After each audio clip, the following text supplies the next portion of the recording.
You're listening to She's the Business podcast. Do you feel like at times you're speaking into the void, like you're standing in a crowded room, shouting, and nobody at all is paying attention? And you're left wondering, well, what do I actually have to do to get them to pay attention? Well, today you can stop guessing because today's episode is all about mastering the game of attracting your perfect clients. Stay tuned, it's coming right up. Hi, I'm your host, Jessica Osborne, and over the last 25 years in marketing and business, I've helped many brands to launch, scale, and grow, with some of them becoming multi-billion-dollar companies. I'm here to inspire you to get out of your own way and create a profitable, fulfilling business while living the lifestyle you really desire, without all the hustle. So I bring you She's the Business podcast, a unique blend of strategies, tactics, mindset, health, and spirituality, literally everything you need to be the successful leader of your dream business. Made by women for women, this is your weekly dose of motivation and inspiration.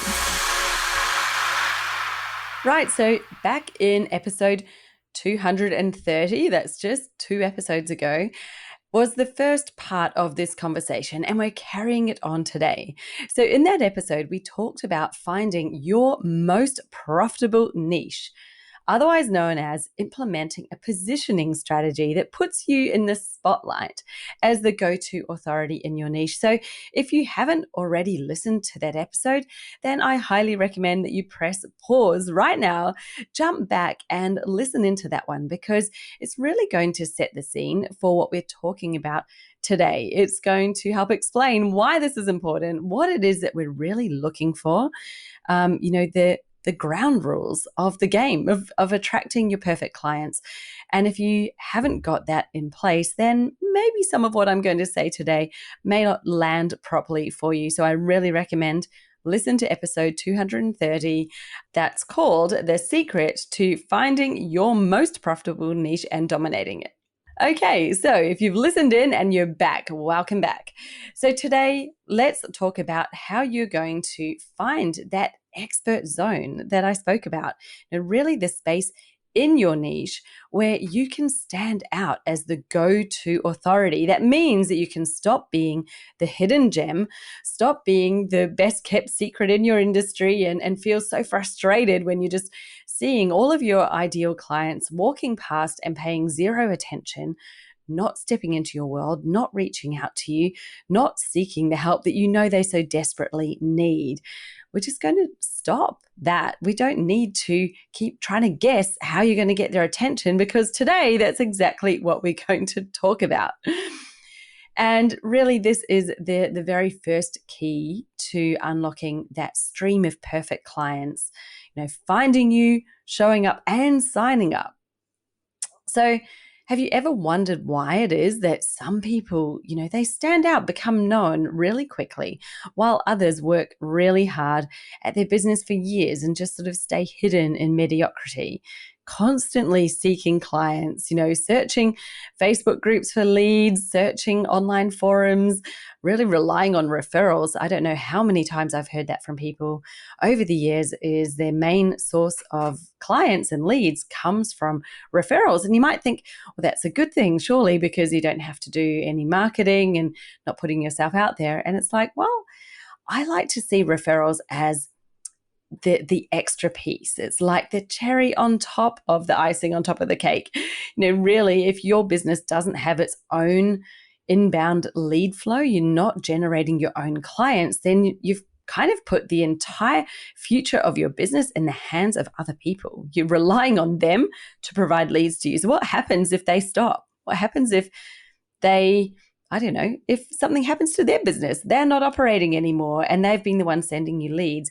You're in a great big pile of poop. So we don't want to get to that place. You want to have your own flow of leads coming into you, and then you can cherry pick the referrals that come in from others, because let's face it, between you and I haven't met that many people who have nailed the referrals game, who actually are getting referrals that are the exact clients that they want. Often they're like, yeah, I can help that person, or I'll put together a proposal of how I could help. And usually that means that the leads and referrals they're getting are an okay fit, as in, yes, they are someone they could help, but they're not the perfect client. It's not the one you would choose if you had all of the options laid out in front of you and you were selecting your clients. Usually, and I'm speaking to the majority of what I've seen out there, the clients I work with, those referrals are not in that perfect client category. So how do we attract the perfect clients in? Well, leaders don't chase, they attract. They are obviously then able to be seen. You can't attract something in if you're not seen. So think about yourself a bit like a lighthouse. So if you're a lighthouse and you have no light, how can the ships find you? How can they be guided in to you if you're not shining a light out? You really need to be able to be seen.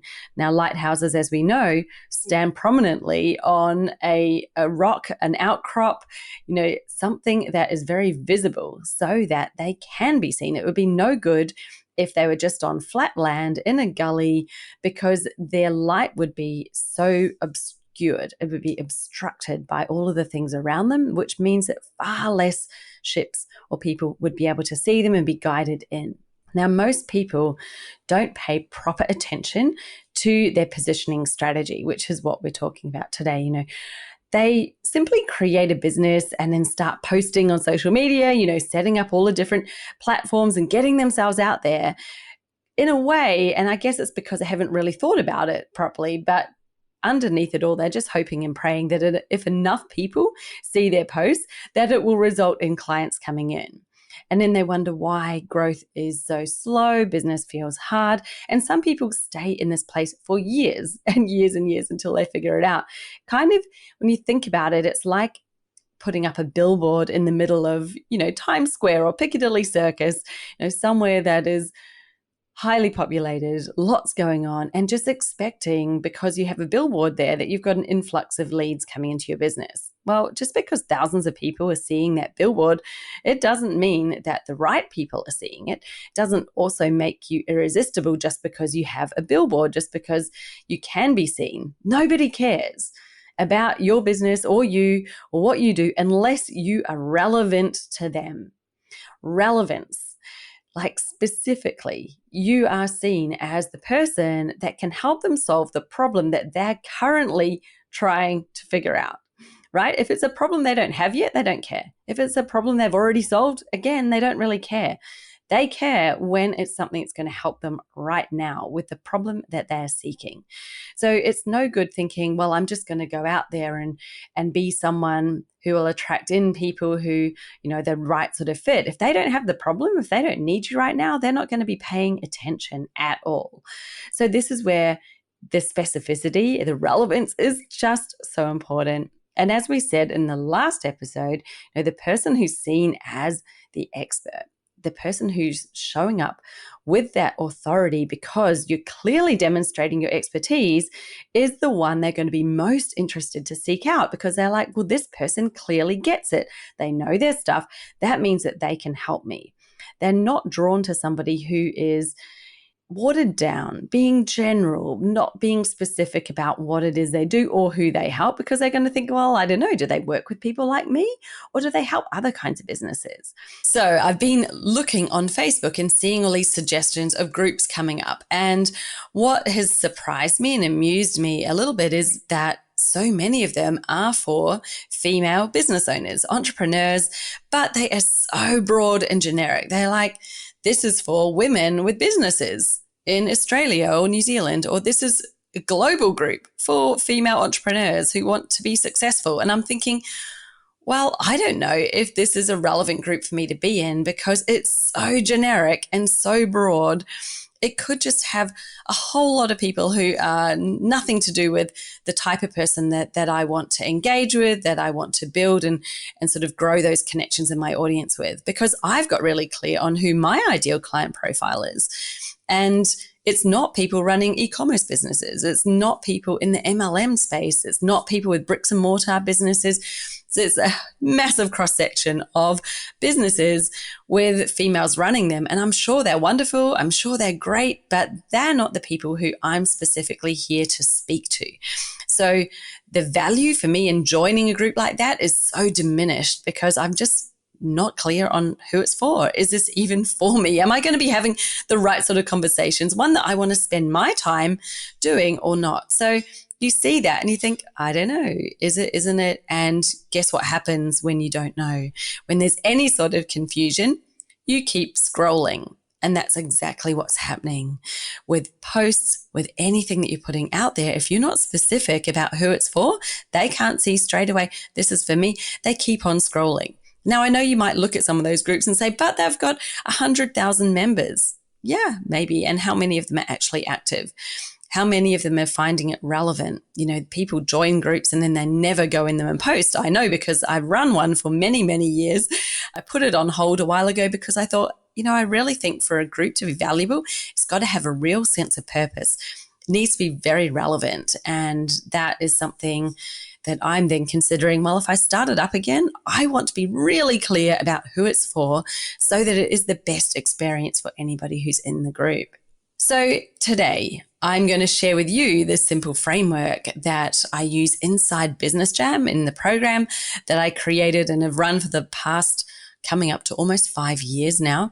That's helped so many women to pinpoint their expert zone. So to actually step out from that place of mediocrity, stop being hidden, stop being someone who knows their own value, but nobody else is seeing it. Now, this process has helped them to pinpoint what it is, to actually be able to say it and articulate it in such a simple way that other people are like, oh my goodness, amazing, I need you. You know, they're getting people walking up to them saying, I know who you are, I know what you do, and I want to talk to you about it. Like, how incredible is that? What a difference from just being somebody who's shouting into the void, shouting out into that crowded room and just getting no response at all. Now, before we get into the 3 parts, let's make sure that there is absolutely no reason left that you're going to reject this, because there's literally no point you going through the 3 steps if you're still a little bit on the fence as to whether this is important or whether it's even relevant for you to do right now. If any part of you doubts it, your subconscious will just reject this whole process, which means that, you know, and I see this happen, people start doing it, but then the subconscious pops up, the fear comes in, this is too risky, and they stop. So they don't go far enough to actually nail it. They don't go deep enough to get to their expert zone. They sort of stay in one of these vague layers, and then they go, well, that didn't work for me. I'm like, no, it's not, it didn't work for you. It's that you didn't go far enough. You stopped when it started to feel a bit uncomfortable, and that's because they weren't fully invested or trusting in the process. So the question that you may have that a lot of people get very hung up on is, are you expert enough to specialize? Are you actually ready to specialize? And the question, if you're asking that or thinking that, puzzled by it, the first clue is that you may be still thinking too broad. So if you're not sure that you're ready to specialize, and you're not seeing it, you're not thinking that you're ready, then usually it's because you're still including far too much in that scope of what you're looking at, of how you're assessing what your niche is and what your specialization is. And, you know, I went through this exact same struggle when I started this business, because at the time I started it, I had 20 years of marketing experience behind me. I had, in those 20 years, worked for government organizations. I worked for multinational global organizations with, you know, well over 140,000 employees. I'd also worked for some startups and small business, some very fast growing IT startup firms. You know, I'd literally kind of done all of the things. And in that time, I'd also done everything to do with marketing and comms. So when you think about it, there was like live events, online events, building websites, running email campaigns, advertising, social media, PR, you name it, internal comms, external comms. It was like everything you could possibly do. And then I'd run the whole departments. I'd done it all.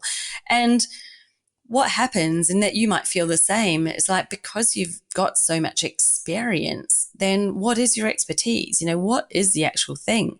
There's so much that you could do. And every single one of those things I just mentioned could be on its own your specialization. But I would be like, oh, I don't know. Do I want to specialize in that? Or what about all these other things that then I won't be doing? Am I okay with that? What if I don't like it? What if I get bored because I'm in this, little tiny box?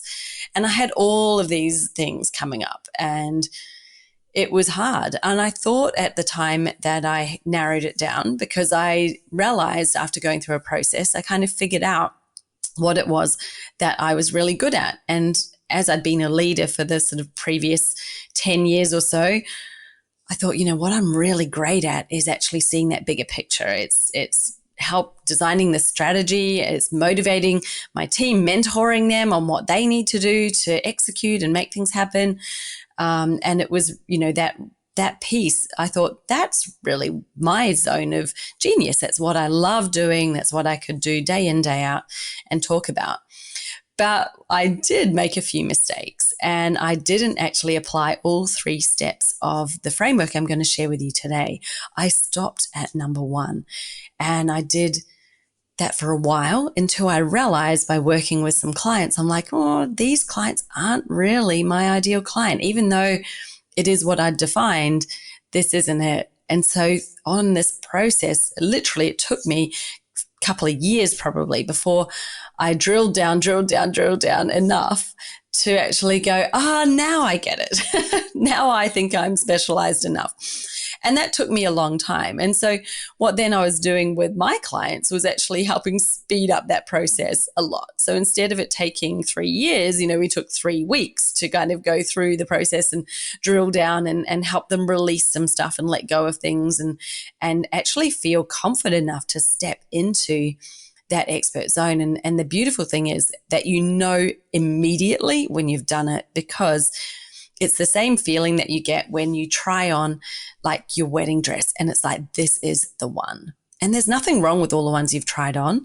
You probably tried some on and thought, oh, I didn't think I'd like this, but I do quite like it. It's now I've got it on, I can see this working, that type of thing.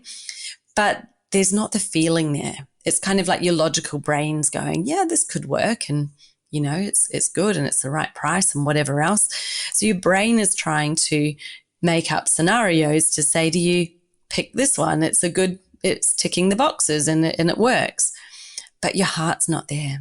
And the thing is, when you've got the right one, because you get the feeling of like, this may not be the most logical choice, but this is the one. I know it. And you have that level of deep knowing that it almost creates a sensation in your body. Like, I don't know, some people get butterflies in their stomach. Other people get this really warm feeling in their heart.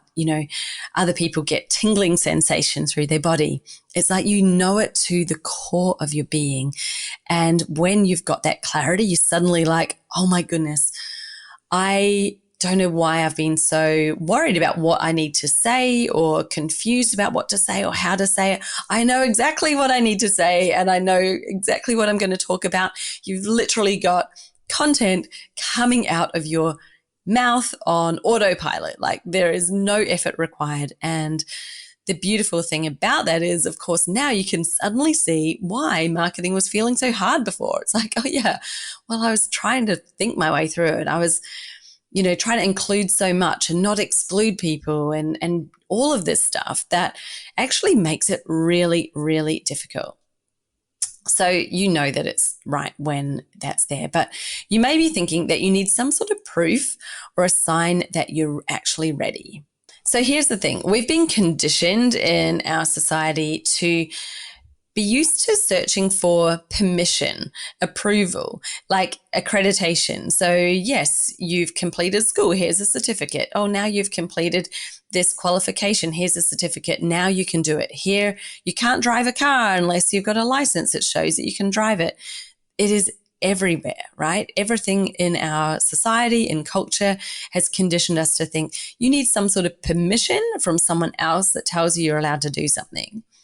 And here's the thing, there are really very few niches out there where you need somebody else's permission. There might be a few regulated industries, regulated markets where there is something required by law, but otherwise they are completely engineered by somebody who's maybe been there before you, decided they'll set up a certification, and they've created one. Okay. And it's really just them saying, hey, you know what? You need permission to do this, or you think you need permission. Well, I'll give you permission. I'll create a course and a certificate to give you at the end of it that then lets you think, now I've got permission to do this. Now I've got permission to say that I can do this skill or that I can be an expert. And, you know, it's interesting because it's just such a play on human nature, and I get it. I get that when we're in it, we can't see that that's what's happening. But when you're out of it and you look back, you can go, oh my goodness, I completely see that I was, you know, waiting for someone else to give permission. So you can ask yourself that question right now. You know, is there something you're waiting for someone else to give you permission to do? And who is that person? Who is going to give you permission? Who's actually required to give you permission? Or is this just something that, you know, our imposter syndrome is firing up and telling us that you need somebody who's maybe, in quote marks, more expert than you, only because they're saying that they are, who's going to give you that certification? And I think this brings me on to another point, because when we're talking about specializing, if it's something that you're needing a certification in because you think you don't know enough, then my question is this really your area of specialty? Is this your expert zone? Or is this one that you'd like to create maybe in the future? Because if you haven't already mastered it, if you're not already somebody who has the skills and the experience and the knowledge to share with someone else, and I'd say that right now that's not your expert zone. But that doesn't mean that you don't have one. It just means that you're thinking about one that you'd like to have, and maybe that might be your future expert zone. And it's fine. It's your choice. If you want to say, well, I want to build that future expert zone, well, it's going to take time. It's going to take time to do the qualification, to actually master the skill, get the experience, and before you're at the place where you have the expertise to get out there, you know. And as I said before, maybe you don't need the qualification, but it's still going to take time to get to that place of mastery. So what is it, if you're wanting your business to grow now, and if you're wanting to become known and to attract clients and actually grow the business now, then the question is, what is it that you are a master of already? Where is that place that you already have that mastery? Because that's where we are focusing in on. We're going to talk a little bit more about that in a moment, because I'm already can't wait to share this with you. That's already part of the very first step, the first part of the process. Now, you might also be thinking, well, I'm not ready to do this yet because I need to have some other sort of proof, like a big audience, a best-selling book, a podcast, maybe an impressive list of the stages that you've spoken on, media coverage, all of this. And we can look out there and see people who are perceived as a guru or as an expert, and often they have a book, a podcast, all of this media coverage and logos on their profile. And so it's natural to think, well, I need those in order so that I can be seen as an authority or an expert. But the thing is that you don't become known as an expert first and have all of that stuff and then specialize. That's not the way around we do it. Is you specialize first so that you can become known as an expert. And then when you're an expert, the book, the podcast, the media and coverage, you know, the speaking engagements fall into your lap because people want you to share your knowledge with them. So we've been thinking about it often backwards without even realizing it, right? And that's the beautiful thing. Now you go, well, actually, the first step to having all that stuff isn't going out and trying to find a topic for a book and writing it and doing all that thing. It's actually specializing, becoming known as an expert, and then those things are almost, they're just so much easier. They're almost automatic. You know, media seek you out. They want to interview you. They want to profile you in certain things. They want you to come and speak on a stage. So you become known as an expert once you have a specialization. So specialize first so that you can become known. It's a bit like saying, well, you need to be a bodybuilder and then you start lifting weights. Like, no, you lift weights so that you can become a bodybuilder, right? Everybody gets that. But for some reason, we seem to think we need all of these things as proof before you can specialize and be seen as an expert. Well, the experts have those things because they were an expert first. So how do we define your expert zone? Here are the very 3 steps. It's so simple. It really is just a 3-step process. And yeah, actually sharing this with you, I decided that I will share with you the exact process we go through inside Business Jam. So the first part is what you do. Now, I was speaking about that just now. It's like, what is it that you're a master of? Actually narrowing down in the whole scope of everything that you do, the things that you have experience in, that maybe it's what you used to work in as a job, maybe it's more of your own interest that you've always had on the side and not what you did professionally at all. It doesn't really matter. It's something that you have mastered. So you've mastered this skill, you've got the experience, you have that, and therefore you've got to that certain level of mastery that you can help others with it.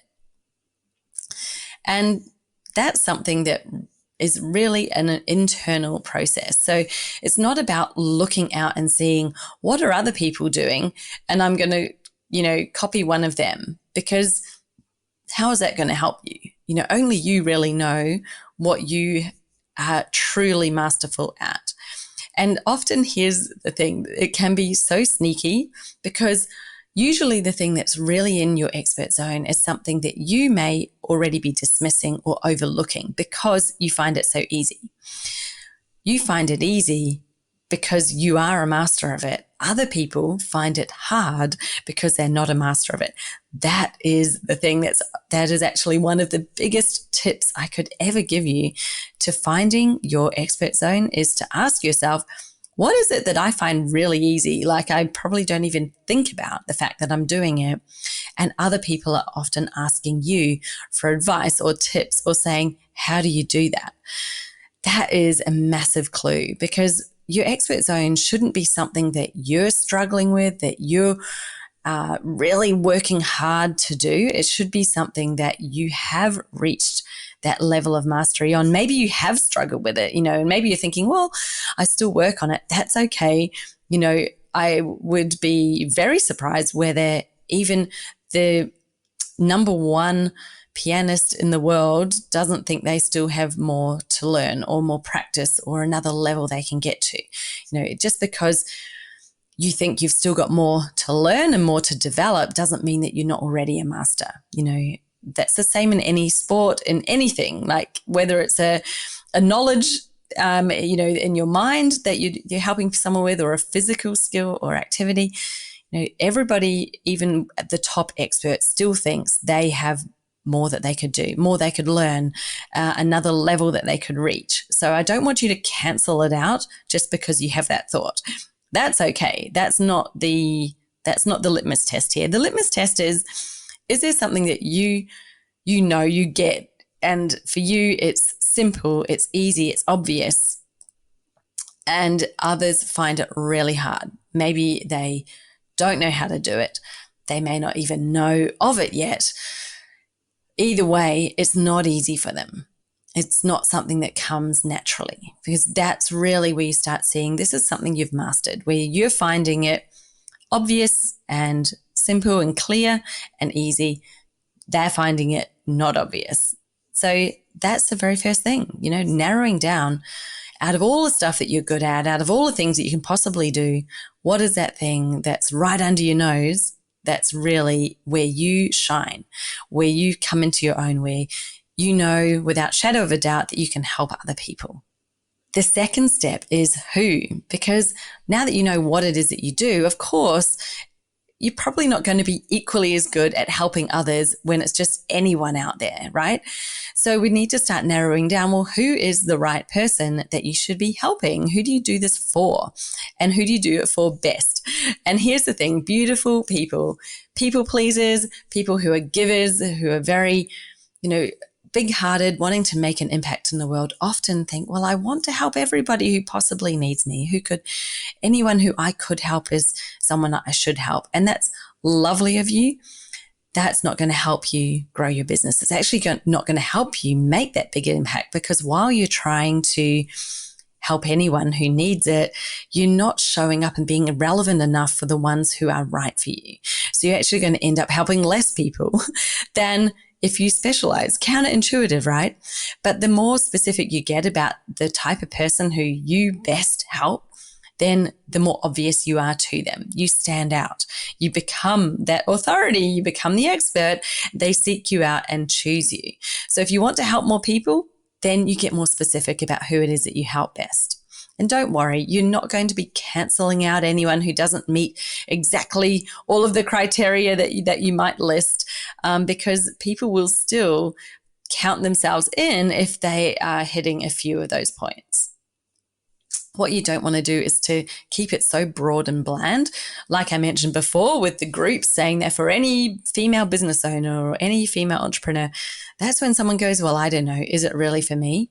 I'm not the same as every other business owner. It's like people who say, I work with mums. I'm like, there are a lot of mums. There are mums who are teenage mums. There are mums who are, someone still thinks they're a mum right up until they die. They are a mum even though their children are grown. And what sort of mums? Why? Why are they the right fit for you? What is it about them?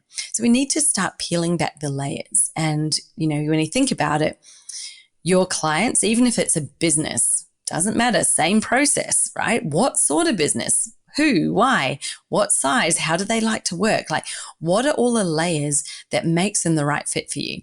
And let's not forget that it's not just about age, demographic, and all of those obvious things that are the surface level stuff that's on every single, ideal client profile out there. The stuff that's actually really important is not as much who they are. That's really just drawing the outline of your figure.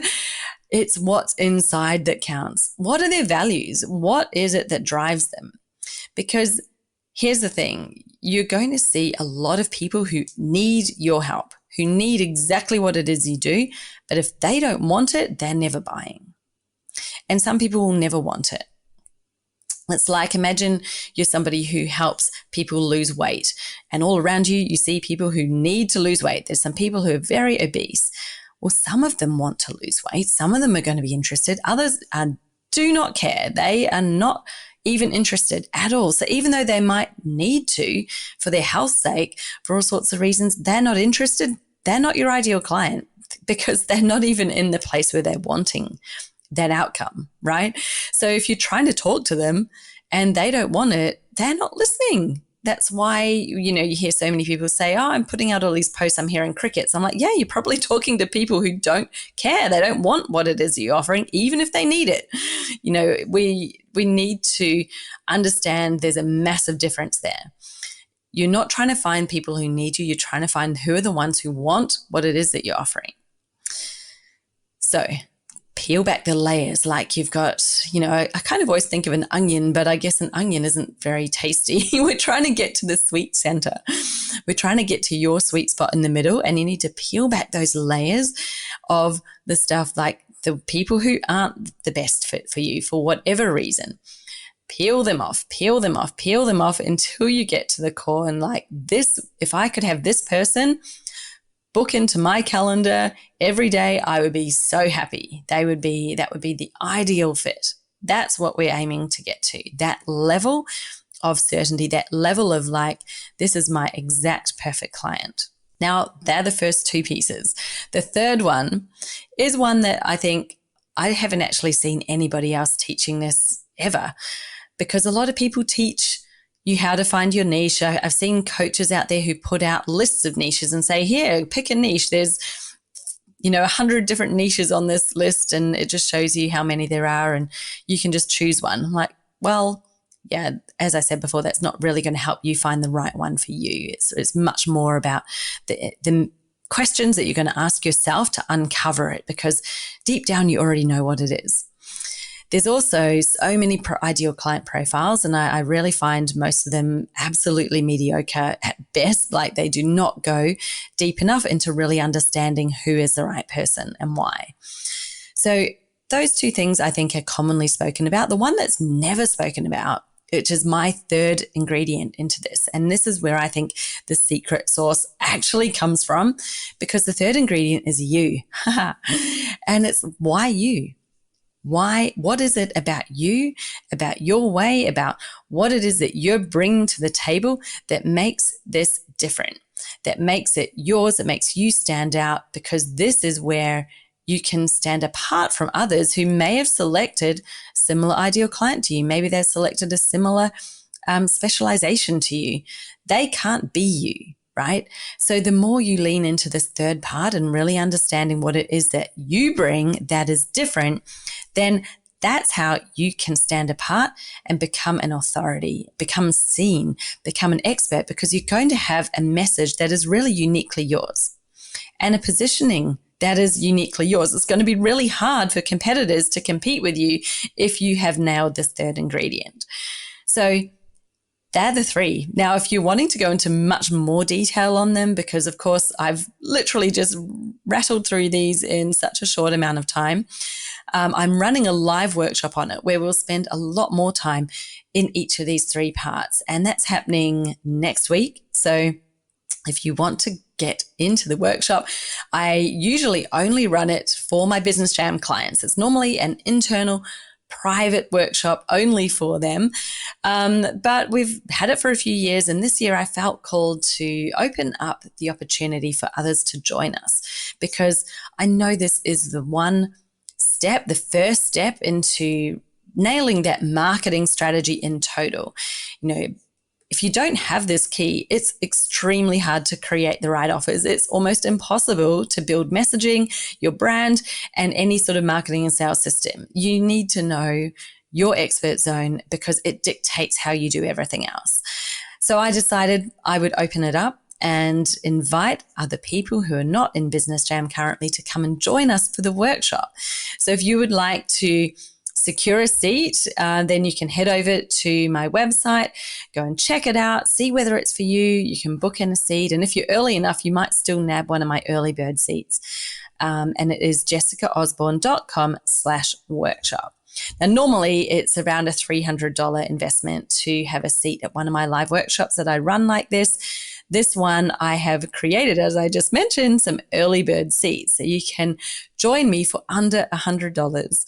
So only $97, and you will join me live for a workshop.